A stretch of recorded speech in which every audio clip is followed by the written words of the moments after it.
മൊണാലിസയുടെ വിവാഹം വൻ വിവാദമായിരിക്കുകയാണ്. അത് ഇന്നിപ്പോൾ സംസ്ഥാന സർക്കാർ മൊത്തം പെട്ടൊരവസ്ഥയിലേക്ക് എത്തി നിൽക്കുകയാണ്. എങ്ങനെ നോക്കുകയാണ് അതിനെ?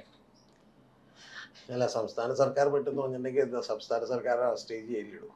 അല്ല, ഞാൻ പറയുന്നത് നോർമലി നമുക്കറിയാം, ഒരു ഒരു കുട്ടിക്ക് 18 വയസ്സ് തികഞ്ഞില്ല എന്നുണ്ടെങ്കിൽ പ്രോപ്പറായിട്ട് വെരിഫൈ ചെയ്യാനുള്ള ഒരു ദൗത്യം ആരുടെയാണ്? ഈ ഒരു പ്രോപ്പർലി രജിസ്റ്റർ ഓഫീസുകൾക്ക് അത് പ്രോപ്പറായിട്ട് വെരിഫൈ ചെയ്യാനുള്ള ഒരു ദൗത്യമില്ലേ? അല്ല, ഞാനൊരു കാര്യം നിങ്ങളോട് പറയട്ടെ. അതിൽ നിന്നൊക്കെ വളരെ എളുപ്പത്തിൽ ശരിക്കും പറഞ്ഞാൽ ആരെങ്കിലും ശിക്ഷിക്കപ്പെടാൻ പറ്റുമെങ്കിൽ അത് ഉദ്യോഗസ്ഥന്മാർ മാത്രമേ ശിക്ഷിക്കപ്പെടുള്ളൂ.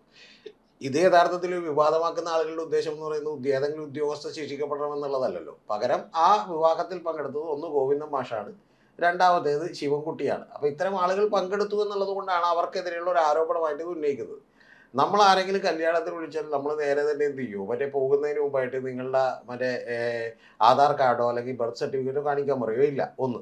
ഇനി രണ്ടാമത്തെ ഒരു കാര്യം എന്ന് പറയുന്നത്, ഓക്കെ, അവരുടെ ഉദ്യോഗസ്ഥന്മാരൊക്കെ കൂടുതൽ അത് ആളുകൾ വേറൊരു സംസ്ഥാനത്തിൽ നിന്ന് വരുന്നതാവുമ്പോഴും കൃത്യം ഒരു ഏജ് ഒരു കാറ്റഗറിയിൽ നിലനിൽക്കുന്നതാവുമ്പോഴും കുറച്ചുകൂടി ജാഗ്രത പുലർത്തേണ്ടിയിരുന്നതല്ലേ? ജാഗ്രത ആര് പുലർത്തണമെന്ന് പറഞ്ഞാൽ തീർച്ചയായിട്ടും ഇപ്പൊ വേണമെങ്കിൽ മന്ത്രി ശിവൻകുട്ടിയുടെ ഓഫീസോ അല്ലെങ്കിൽ ഈ പറയുന്ന പോലെ ഗോവിന്ദ മാഷ് പിന്നെ അങ്ങനെ ഓഫീസില്ല, പ്രൈവറ്റ് സെക്രട്ടറിമാരൊക്കെ 3-4 പേരുണ്ടെങ്കിലും പുലർത്തേണ്ടിയിരുന്നതല്ലേ? ചെയ്യാൻ പറ്റില്ല. അപ്പൊ അതുകൊണ്ട് തന്നെ അദ്ദേഹത്തെ സംബന്ധിച്ചോളം ഇതൊന്നും ചെക്ക് ചെയ്യാൻ പറ്റില്ല. പക്ഷേ ശിവൻകുട്ടിയുടെ ഓഫീസിൽ വേണമെങ്കിൽ ചെക്ക് ചെയ്യാം, ആ കാര്യം സംശയമൊന്നുമില്ല. അത് ജാഗ്രത പക്ഷെ അതിൽ കുറവുണ്ടായി. കുറവുണ്ടായി. പക്ഷെ എന്ന് പറഞ്ഞിട്ട് അദ്ദേഹത്തെ ശിക്ഷിക്കാനോ അദ്ദേഹത്തെ ഒന്നും ചെയ്യാനോ പറ്റുമൊന്നുമില്ല.